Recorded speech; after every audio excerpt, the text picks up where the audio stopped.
আসসালামু আলাইকুম। আশা করি সকলে ভালো আছেন। আপনারা যারা বাংলাদেশ কারারক্ষী লিখিত পরীক্ষায় উত্তীর্ণ হয়েছেন, আপনাদের ভাইভা পরীক্ষাতে কোন কোন টপিকগুলো থেকে প্রশ্ন করা হয়, ওই বিষয়গুলো নিয়ে অনেকেই কনফিউশনে আছেন। তো আপনাদের কনফিউশন দূর করার জন্য একটি চমৎকার ক্লাস নিয়ে হাজির হয়েছি আমরা। তো এই ক্লাসে আমরা বিস্তারিত জানতে পারবো যে কোন টপিকগুলো আপনারা একটু ভালোভাবে দেখে যাবেন, কোন টপিকগুলোতে থেকে প্রশ্ন করার সম্ভাবনা খুবই বেশি। তো এগুলো দেখার পূর্বে আপনাদেরকে একটি মেসেজ দিচ্ছি, সেটা হচ্ছে আপনারা যারা কারারক্ষী লিখিত পরীক্ষায় এখনও দেন নাই, তারা হচ্ছে আমাদের বাংলাদেশ কারারক্ষী লিখিত পরীক্ষার জন্য একটি স্মার্ট এবং গোছালো লিখিত পরীক্ষার চূড়ান্ত সাজেশন রয়েছে। যে চূড়ান্ত সাজেশন থেকে যারা পরীক্ষা দিয়েছে আলহামদুলিল্লাহ 70 থেকে 80% মতো কমন ছিল।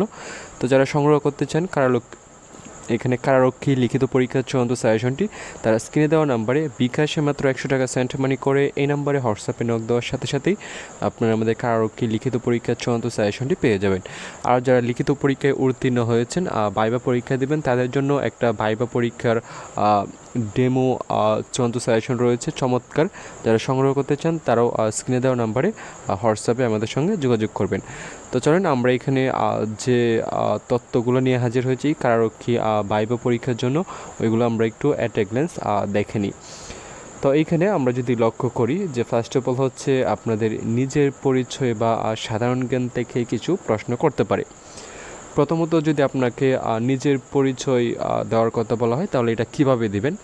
তো এখানে হচ্ছে আপনি নম্রভাবে আপনার নাম, নিজ জেলা, সর্বশেষ শিক্ষাগত যোগ্যতা ও পরিবারের সংক্ষিপ্ত বিবরণ স্পষ্টভাবে উপস্থাপন করবেন। এটা হচ্ছে আপনি ফার্স্ট অফ অল যদি আপনার নিজের সম্পর্কে বলতে বলা হয় তাহলে এটা বলবেন। তারপর হচ্ছে আপনার নিজ জেলার 3টি নামকরা স্থানের নাম বলুন। এরকম প্রশ্ন যদি আপনাকে করা হয় তাহলে অবশ্যই আপনাকে আগে থেকে আপনার নিজ জেলার ঐতিহাসিক স্থান, বিখ্যাত ব্যক্তি ও বিখ্যাত খাদ্যের নাম আগে থেকে আপনাকে ভালোভাবে জেনে যেতে হবে। এই পয়েন্টগুলো কিন্তু অবশ্যই আপনাকে ভালোভাবে আগে থেকেই একটু রিভাইজ দিয়ে যেতে হবে। তারপর হচ্ছে আপনি কারারক্ষী পদে কেন আসতে চান? খুবই গুরুত্বপূর্ণ প্রশ্ন, আপনি কারারক্ষী পদে কেন আসতে চান?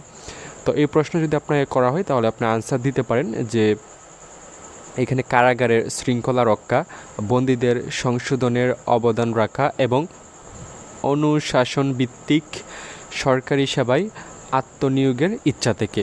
তো এভাবে আপনি আপনার উত্তরটা দিতে পারেন। তারপর হচ্ছে আপনার নামের অর্থ কী? তো আপনি হচ্ছে আপনার নামের অর্থটা একটু ভালোভাবে জেনে যাবেন ভাইভা পরীক্ষায় যাওয়ার পূর্বে, এবং আপনার নামে বিখ্যাত কোনো ব্যক্তি থাকলে তার সম্পর্কে একটু ভালোভাবে জেনে যাবেন। তো আমাদের এই পয়েন্টটা শেষ হলো। তারপরে যে পয়েন্টটা আছে সেটা হচ্ছে কারা অধিদপ্তর ও পদমর্যাদা। এই পয়েন্ট থেকেও প্রশ্ন করতে পারে, যেমন কারা অধিদপ্তরের স্লোগান কী? কারা অধিদপ্তরের স্লোগান হচ্ছে রাখিব নিরাপদ, দেখাবো আলোর পথ। তো এটা হচ্ছে কারা অধিদপ্তরের স্লোগান বা মূল মন্ত্র। তারপরে হচ্ছে প্রধানের পদবি। তো কারা অধিদপ্তরের প্রধানের পদবি হচ্ছে আইজি বা মহাপরিদর্শক। তারপর হচ্ছে কারারক্ষীর প্রধান কাজ কি? কারারক্ষীদের প্রধান কাজ হচ্ছে কারাগারের নিরাপত্তা সুনিশ্চিত করা, বন্দীদের শৃঙ্খলা বজায় রাখা এবং পলায়ন রোধ করা। যারা বন্দি অবস্থায় রয়েছে তাদের পলায়ন রোধ করতে হবে। তারপর যে পয়েন্টটা রয়েছে আমাদের সেটা হচ্ছে কারাগারের ইতিহাস ও সাহিত্য থেকে কিছু প্রশ্ন করতে পারে, যেমন বঙ্গবন্ধুর কারাজীবনী কেন্দ্রিক 2টি গ্রন্থ, যেমন অসমাপ্ত আত্মজীবনী আরেকটা হচ্ছে কারাগারের রুজনামচা। তো উভয়টি শেখ মুজিবুর রহমান রচিত। তারপর হচ্ছে জেল হত্যা দিবস। তো জেল হত্যা দিবস হচ্ছে 3 নভেম্বর 1975 সালের এই দিনে ঢাকার কেন্দ্রীয় কারাগারে জাতীয় 4 নেতাকে হত্যা করা হয়। তারপর হচ্ছে বাংলাদেশের প্রথম কেন্দ্রীয় কারাগার। বাংলাদেশের প্রথম কেন্দ্রীয় কারাগার হচ্ছে পুরান ঢাকার নাজিমুদ্দিন রোডের ঢাকা কেন্দ্রীয় কারাগার, স্থাপিত হয়েছিল 1828 সালে। তারপর হচ্ছে বর্তমান সবচেয়ে বড় কারাগার হচ্ছে কেরানীগঞ্জের ঢাকা কেন্দ্রীয় কারাগার, 2016 সালে স্থানান্তরিত হয়েছে। তারপরে আমাদের যে পয়েন্টটা রয়েছে সেটা হচ্ছে মুক্তিযুদ্ধ ও ইতিহাস। মুক্তিযুদ্ধ ও ইতিহাস এই পয়েন্ট থেকে প্রশ্ন করতে পারে, যেমন প্রশ্ন করতে পারে যে বীর শ্রেষ্ঠ খেতাবপ্রাপ্ত কতজন এবং কারা। এখানে মোট হচ্ছে 7 জন, তো নামগুলো আপনারা এখানে একটু দেখে নেবেন। তারপর হচ্ছে প্রথম স্বরাষ্ট্রমন্ত্রী কে ছিলেন? প্রথম স্বরাষ্ট্রমন্ত্রী কে ছিলেন? তো মুজিবনগর সরকারের প্রথম স্বরাষ্ট্রমন্ত্রী ছিলেন AHM কামরুজ্জামান। তারপর হচ্ছে ঐতিহাসিক ঘটনা থেকে আপনাদের প্রশ্ন করতে পারে, যেমন হচ্ছে 7ই মার্চের ভাষণ কোথায় দেওয়া হয়? ঢাকা তৎকালীন রেসকোর্স ময়দানে, বর্তমান সোহরাওয়ার্দী উদ্যান। তারপর হচ্ছে জাতীয় 4 জন নেতা কারা ছিলেন? তো এখানে জাতীয় 4 জন নেতার নাম দেওয়া রয়েছে, আপনারা একটু দেখে নেবেন নামগুলো। তারপরে পয়েন্টে যদি আমরা যাই, তো এইখানে একটু লক্ষ্য করবেন, এখানে হচ্ছে সংবিধান ও আইন থেকে কিছু প্রশ্ন করতে পারে, যেমন সংবিধানের 27 নম্বর অনুচ্ছেদের বিষয়বস্তু কী? তো 27 নম্বর অনুচ্ছেদের বিষয়বস্তু হচ্ছে আইনের দৃষ্টিতে সকল নাগরিক সমান এবং আইনের সমান আশ্রয় লাভের অধিকারী। তারপরে প্রশ্ন করতে পারে যে বাংলাদেশে কত সালে সংবিধান কার্যকর হয়? তো বাংলাদেশে হচ্ছে 16ই ডিসেম্বর 1972 সালে সংবিধান কার্যকর হয়। তারপর হচ্ছে বন্দীদের আইনি সুরক্ষা সংক্রান্ত অনুচ্ছেদ কোনটি? তো সংবিধানের 31 ও 33 নম্বর অনুচ্ছেদ। তো এটা হচ্ছে অনুচ্ছেদ থেকে প্রশ্ন আসলে এরকম আসতে পারে। তারপর হচ্ছে এখানে যদি লক্ষ্য করেন যে মৌলিক ইংরেজি ও অনুবাদ, তো কিছু মৌলিক ট্রান্সলেশন একটু ভালোভাবে দেখবেন। যেমন হচ্ছে সকাল থেকে বৃষ্টি হচ্ছে, it has been raining since morning. তিনি একজন সৎ লোক, he is an honest man.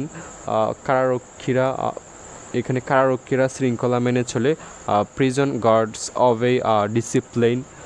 তারপর হচ্ছে এখানে কিছু ফিলিং দ্য ব্ল্যাঙ্কস রয়েছে, এগুলো একটু ভালোভাবে দেখে নেবেন। সবগুলো দেখাতে যাই যদি, তাহলে ক্লাসটি অনেক লেন্দি হয়ে যাবে। তারপরে আমরা যদি এখানে দেখি যে সিচুয়েশনাল প্রশ্ন ও গণিত, তো এখানে হচ্ছে বন্দি পলায়নের চেষ্টা করলে কি করবেন? ভেরি ভেরি ইম্পর্টেন্ট প্রশ্ন। তো তাৎক্ষণিকভাবে অ্যালার্ম বা সাইলেন্ট বাজাবো। তারপর হচ্ছে ঊর্ধ্বতনকে জানাবো, মানে ঊর্ধ্বতন কর্মকর্তাকে আপনাকে জানাতে হবে, এবং আইন অনুযায়ী পলায়ন রোধে ব্যবস্থা নিব। তো এইটা আপনি আনসার দিতে পারেন যদি এরকম প্রশ্ন করা হয়। তারপর হচ্ছে সহকর্মী ডিউটিতে ঘুমিয়ে পড়লে করণীয়। তো এটা একটু দেখে নেবেন, সহকর্মী ডিউটিতে ঘুমিয়ে পড়লে কী করবেন, এখানে স্পষ্টভাবে দেওয়া রয়েছে কি করতে হবে। তারপর হচ্ছে 20 টাকায় কিনে 25 টাকায় বিক্রয় করলে শতকরা কত লাভ হবে? তো এটা হচ্ছে মানসিক দক্ষতা ও গণিত থেকে কিছু প্রশ্ন আসতে পারে। তারপর হচ্ছে 10 জন লোক একটি কাজ 6 দিনে করলে 15 জন কত দিনে করবে? তো এই প্রশ্নগুলো একটু ভালোভাবে দেখবেন, এখানে আনসার দেওয়া রয়েছে। তারপর হচ্ছে এখানে আরেকটি পয়েন্ট রয়েছে, সেটা হচ্ছে খুবই গুরুত্বপূর্ণ, পোশাক ও শালীনতা। তো পরিষ্কার ও মার্জিত পোশাক পরে যাবেন, জুতা ও চুল পরিপাটি করে যাবেন। তারপর হচ্ছে চেহারায় আত্মবিশ্বাস বজায় রাখবেন। তারপর হচ্ছে বাচনভঙ্গি ও বডি ল্যাঙ্গুয়েজ। তো বোর্ডে প্রবেশ করার অনুমতি নিন ও সালাম দিন। উত্তর দেওয়ার সময় পরীক্ষকের চোখের দিকে তাকিয়ে স্পষ্ট সুরে কথা বলবেন। তারপর হচ্ছে না জানা প্রশ্নের উত্তর কীভাবে দিবেন, এটা কিন্তু খুবই গুরুত্বপূর্ণ একটা পয়েন্ট।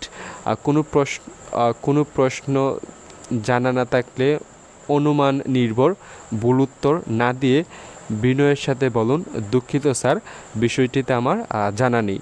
তো আপনি একটা প্রশ্ন উত্তর জানেন না, তারপর আপনি বলার ট্রাই করতেছেন যে এটা আমি পড়েছি মনে নেই, এরকম করা যাবে না। আপনি যদি না জানেন তাহলে আপনি বলবেন যে সরি স্যার, বিষয়টিতে আমার জানা নেই। তো আশা করি আপনারা বুঝতে পেরেছেন যে আপনাদের ভাইভাতে কী টাইপের প্রশ্ন করতে পারে। তো যারা ভাইবার একটা ডেমো চূড়ান্ত সাজেশন সংগ্রহ করতে চান, তারা অবশ্যই আমাদের সাথে স্ক্রিনে দেওয়া নাম্বারে হোয়াটসঅ্যাপে যোগাযোগ করবেন। তো সকলের জন্য দোয়া ও শুভকামনা রইল। আসসালামু আলাইকুম প্রিয় চাকরি প্রত্যাশী ভাই বোনেরা।